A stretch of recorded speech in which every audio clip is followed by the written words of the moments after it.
Each time the power goes out, frustrated Californians look for someone to blame. That could spell trouble for Governor Gavin Newsom, who will appear on a recall ballot during another hot and dry season and as California voters brace for electricity outages around the state. It could be a major issue, said Dave Gilliard, one of the Republican strategists leading the effort to recall Newsom. People will ultimately hold him responsible for the state of California, and if they can't turn their lights on right around the time they're voting, they're going to be thinking about that. The state's three largest investor-owned utilities expect to de-energize hundreds of thousands of homes and businesses this year to prevent power lines from sparking wildfires during high-risk weather conditions, and state officials have also warned that heat waves could stretch electricity resources across the West.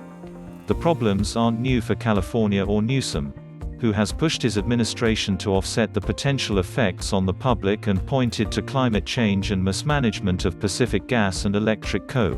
as the driving causes of the state's electricity problems. Yet as the COVID-19 pandemic wanes, the potential for summer and fall outages mark another test for a governor whose first term in office has been defined by emergencies beyond his control and whose political survival is likely to hinge on how voters view his leadership in times of crisis. This current governor has been dealt a hand of disaster cards that no governor has ever been dealt, said Daniel Zingale, a former advisor to Newsom and former Govs. Arnold Schwarzenegger and Gray Davis. People know that. Zingale said Newsom was energized by big challenges and, after COVID-19, an economic downturn, wildfires and other disasters that have hit California over the last 2 years, the governor wouldn't be singularly judged on power outages. People don't like power shutoffs, Zingale said.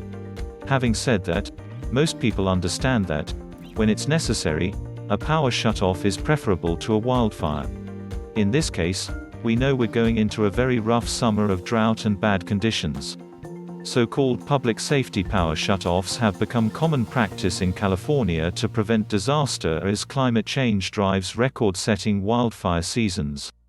Electrical utilities turn off power circuits when weather forecasts predict that strong winds and dry conditions could pose an extreme fire threat. The companies consider fire potential, wind models, the condition of their lines and other factors to assess the need to de-energize their equipment in specific areas. The use of intentional outages has been a thorny political issue for Newsom since he took office in 2019. Shutoffs are a key tool to protect Californians and their homes from the threat of utility-caused blazes.